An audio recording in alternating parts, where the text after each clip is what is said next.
Hello, my fellow chess bros. We are back at it again with another epic game of chess. If this is your first time here, I promise, however you ended up to be here, you are in the right place. And if you're a returning viewer, you're truly the best. Today we're facing a dude from Japan. Let's see what we get. Okay, we're getting the bishop's opening. I'm trying to look at this guy's profile just a tad bit more. It looks like he's a little bit lower rated than me in blitz. So basically, you have to push this pawn here because this, and then this just kind of becomes a problem. And you don't want to go into that line. It's not good for white, where it's like take, pawn goes here, I scoot back. We're going to break that pin right off the bat. And it looks like we're going to just hop into a symmetrical position. Are we going to see castle? Are we going to see pawn to the middle? Are we going to see one square, two square, my square, your square? What are we going to do, bro? I might even put my knight here to have ideas of breaking out over here. But let's just think for a second. What's our opponent going to do? And so we'll take this moment, well, to check the heart rate. Let's just question the bishop. Do you want to trade it? I'm down for that. Cycle tracking. What? I'm looking at the wrong thing. I'm trying to measure my heartbeat. Weird that my Apple Watch even has cycle reporting. I have never had a period in my life. So we're going to just get our knight going. If this pawn push, we're kind of going to have to break this pin because I am not advanced of a player enough to deal with the pin of such caliber. Just to tell you the truth. I broke it over here, and we're going to just avoid it on this side of the board because it can get complicated to deal with. You got to really know what you're doing, and I don't in terms of studying openings and stuff like that. So I just try and play simple chess, get out of the opening alive, not make any crazy blunders in the middle game, and then hopefully I'm just a tad bit more accurate in the end game than Watami 413. And so I'm definitely going to castle. Pretty much if he goes here, I might just take and give him the open file. Or scoot back, ruin my pawns, scoot really far back and get my rook kind of off-placed. Put my knight in the middle of the board. Take, here. Knight goes to the middle, take, here. And then we get a crazy, crazy structure in the middle. Did you see those calculation skills? I am a madman. So I'm pretty sure I calculated this correctly. We go here. If he takes here with check, we take back. He takes. We take. He takes. I take. The knight will go to the middle of the board. We'll take. He'll take. I'll defend. He'll hit me with check. I haven't castled yet. We're not doing it. Calculation terminated. Sometimes I do that. I calculate one line. If I don't like it, I go straight to the next one. And so he's got this pawn push, and he's got this open file. It's still completely even. But he has an easier plan. His plan is attack along the F file and push this pawn at some point. And right now he can even push it because this pawn is defended, so I can't even take. And I might just go for pinning. So we're just going to take. If the knight comes in, we will also take. Okay. I can also scoot back, and then we'll probably see this trade. Scoot back for the idea of protecting my king just a little bit, because my king could get attacked on this open F file, and I don't really want to see that happen. I can also pin. If boom, boom, we're cool with it. And if I pin and he takes, and I ruin my pawn structure, then I have the dark square bishop, but I have a ruined pawn structure. What's better there? Let's do it. I got to do something. I can't just like sit here and let him come get me. I got to put a piece on his side of the board. And temporarily, that undefends the pawn by the knight. It's still defended by the queen, of course. I saw that the whole time. But, I mean, I had to do something with this bishop. Playing defense from this, I don't think was the right idea. And if he pushes and I scoot back and he pushes and I scoot back, then he comes in, I go here, then he goes here and I take and the pawn goes here, or the rook ends up here. I'd probably scoot up. Okay. So we're going to have a ruined pawn structure. I'm cool with it. Got a solo pawn over here, and I got a little pawn pyramid thing going on over here. What about an entire career change for this bishop? And boom, boom. Is that high level or just stupid? Seems kind of high level. Right now it's doing a good job of pinning this knight. And he doesn't have a great way of getting out of it. So if I scoot back and he hits me again, then I scoot back. Yes, he can hit me here.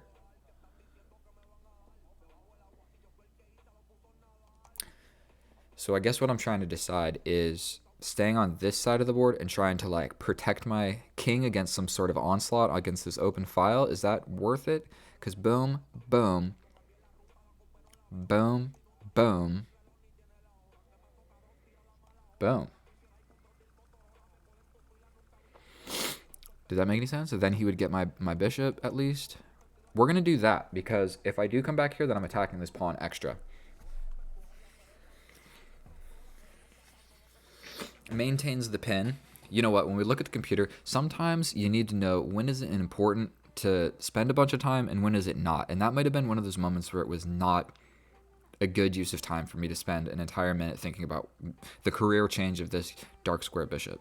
I could have just been like, oh, you attack me, I'm scooting back. That is generally like the knee-jerk reaction that you get. This idea did seem a little bit higher level, though, to be honest. And then I scoot this up, and my dark square bishop is the only dark square bishop on the board, attacking the dark pawn in front of the king.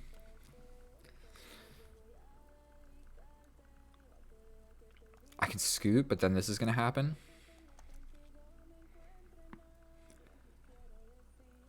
What if I scoot over?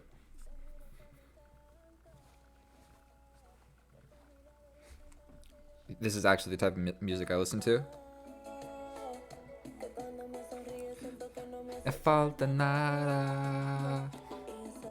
You don't want to hear me sing, but I love this Spanish music. I might get like some sort of copyright rules. You guys know the rules on that? I sure don't. Am I allowed to play like random music in the background? Okay. It seems like we're stacking up all of our resources on this pawn. He's really dead set on pushing, and maybe I'm dead set on attacking. I can also scoot over here and kind of question that. Then this dude is doing something. We're going to attack this pawn. Is that what needs to be done right now? Probably not. Probably not. But also,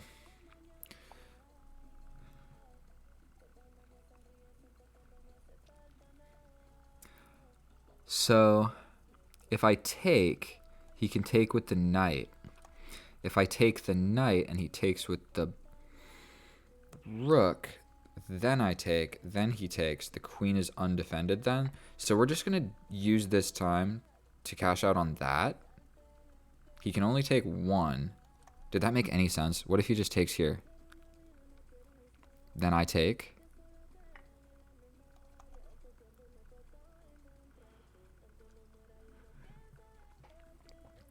Minor miscalculation on my part.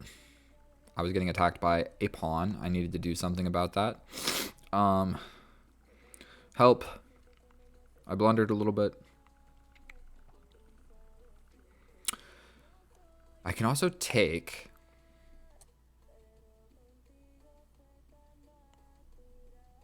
He'll probably take back like this. Then I could take over here. Oof.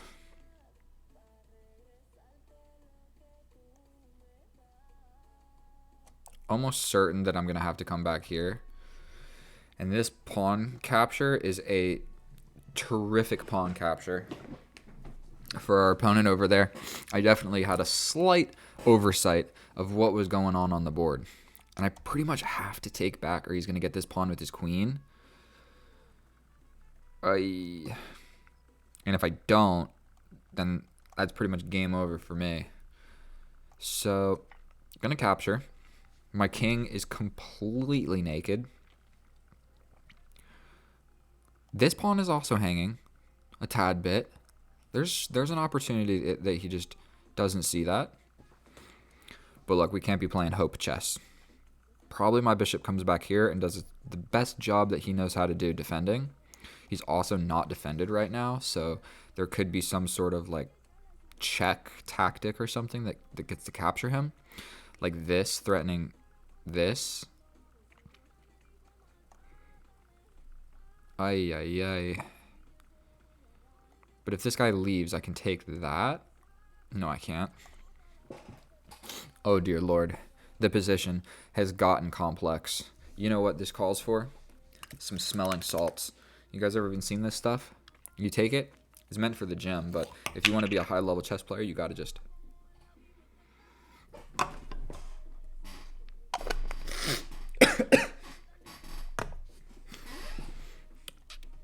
you got to just take one right on the nose with that stuff. It made my eyes water. But oh boy, did that clear my calculation skills. It's completely even.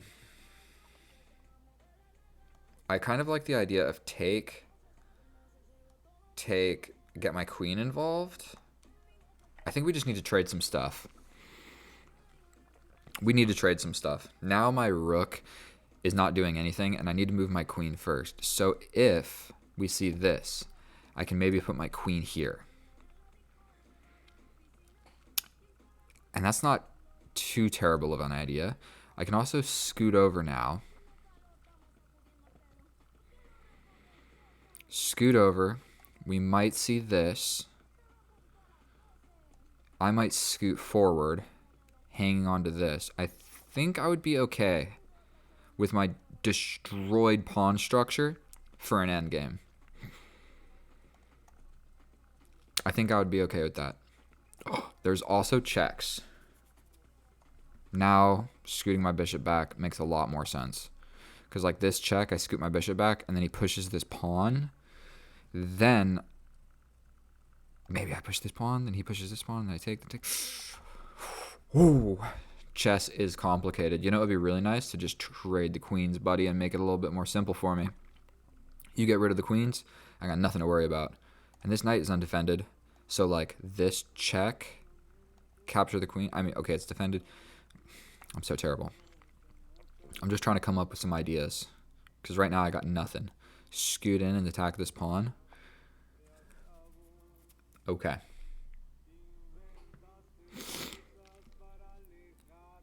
What about... So, you want to come over here.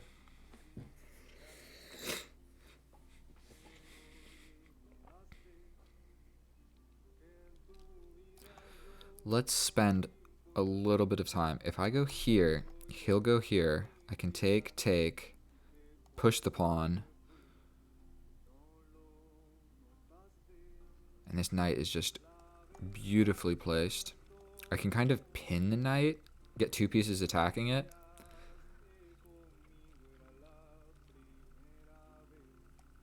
This, but then this wouldn't work. I kind of like the idea of scooting back with my bishop. It's attacking this pawn, so if some crazy series of trades happens, like if the knight does something fancy, then at least I'm attacking a pawn at the end. And I don't really want to trade at any point unless I'm winning something tangible, my bishop, for the knight, because if we do end up with just rooks on the board, he's got a big advantage. He's got a big advantage because my pawn structure is just so weak and easy for him to attack. Like, my king isn't going to be able to assist. This is so solid, and so is this. So, like, in the end game, it doesn't look so great for me.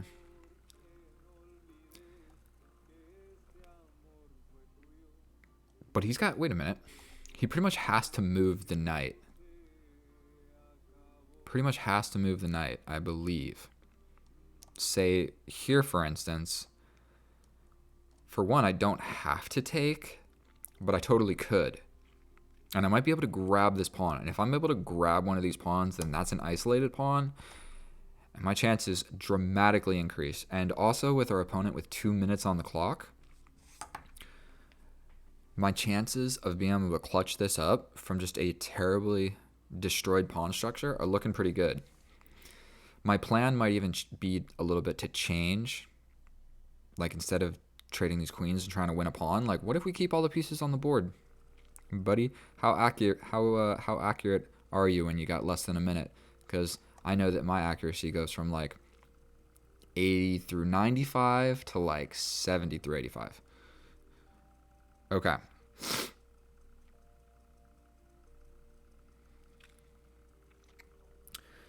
I don't even need to grab this. Then it just puts his rook on the open file. What if I scoot on in?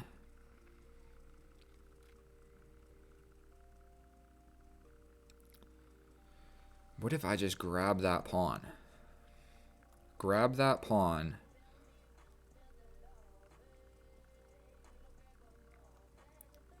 Check. Take.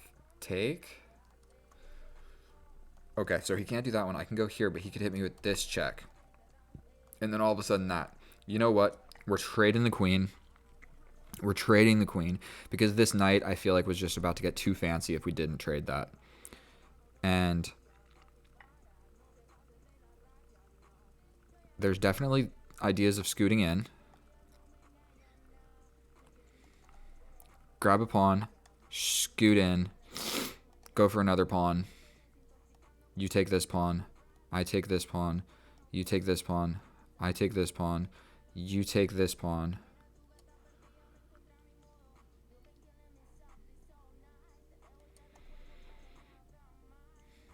Here, here, here. He could make a move. No, he couldn't because then my rook would get in. Basically think that I need to do this. I could have maybe waited and tried to scoot in. This, not that check, but this check is now an idea. So basically he's going to get this guy involved. I could defend temporarily. That actually would make a lot of sense now, wouldn't it? In 90 seconds? And don't worry, I'm not a poor sport. I'm not going to actually let him lose on time. If he blunders, that's one thing, because right now it's basically even. But I'm known for sliding my boys 15 seconds. When all hope is lost, sliding them a little extra. So I think I can hang on to this. Hang on to this. Probably the knight check is coming. Scoot up. Think it's okay. What an absolute masterclass of an endgame right now. The bishop versus the knight. Okay. I can also... Ooh. I really would like to... I can maybe get the rook out of here two different ways. If I scoot here... Let's go ahead and do it. If he doesn't feel like defending this, he really should. If he doesn't feel like defending it, okay, so he does.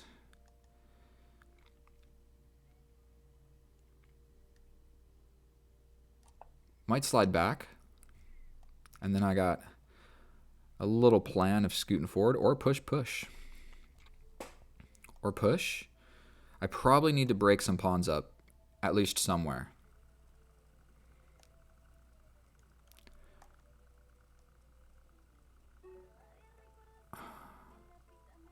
We scoot in.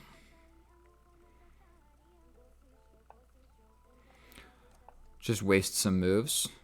Don't stress about it. Scoot up. He resigns. Oh, bro, why would you resign? I didn't even see it. I was trying to play quick.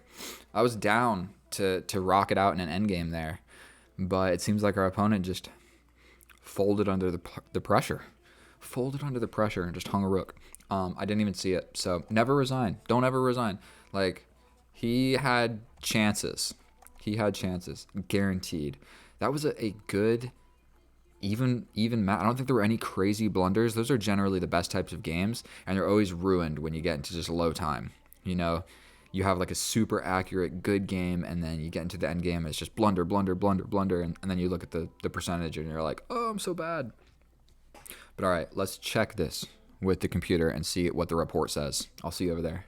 And here we are in the analysis, and as I assumed, I played a 99%. I'm just kidding.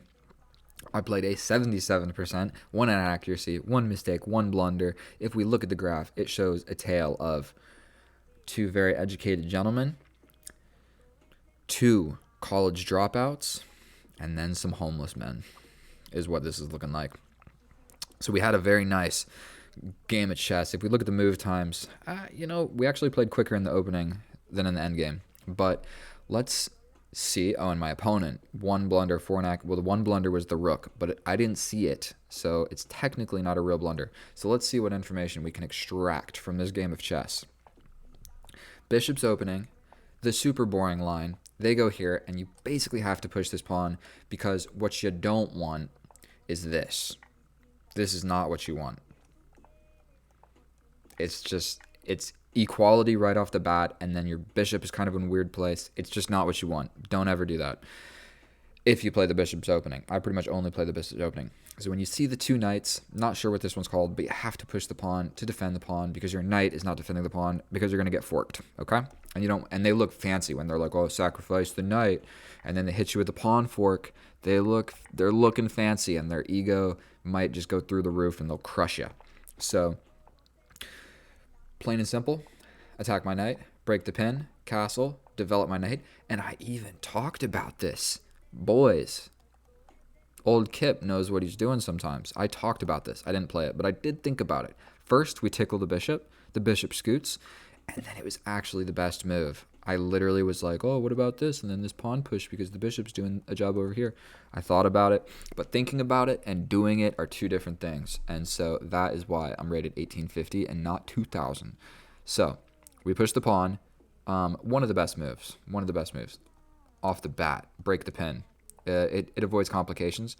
They develop the bishop, and then again, best move. We take. They take. Then we castle. And I think I was supposed to take this opportunity. We were supposed to get active with it. I could have not really trapped the bishop, but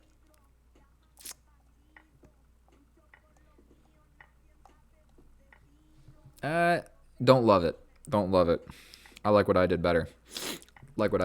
We take, then he's got two black pawns in the center. It's totally equal.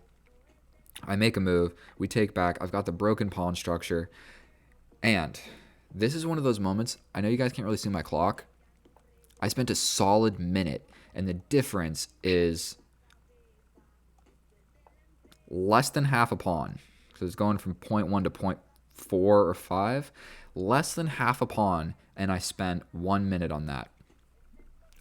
Inexcusable. And I even realized that in the game. It's like, scoot the bishop back, bro. You get tickled by the pawn, scoot the bishop back. It happened on this side of the board. Do it over here. And I took an entire minute to play that move because I was thinking like, oh, what about something like that? No. Don't waste your time like that. We attack a pawn, and then things got complicated. Where I took the knight, which is an inaccuracy. He takes the knight. Then I scoot out of there. I lose the pawn. I take back. And officially, I have my first disadvantage of the game. But it's only -1. It's not the end of the world. And I think I kind of realized, I play accurate sometimes. I realized I needed to take this for kind of a chance to get my queen involved. Because right now, his pieces are attacking, and mine are not doing nothing from the square it was on. So this opens the door to getting him active. We attack the knight. The knight scoots back. We trade the queen. I'm so good at chess. We grab the pawn. He scoots in, defend our pawn. He scoots back.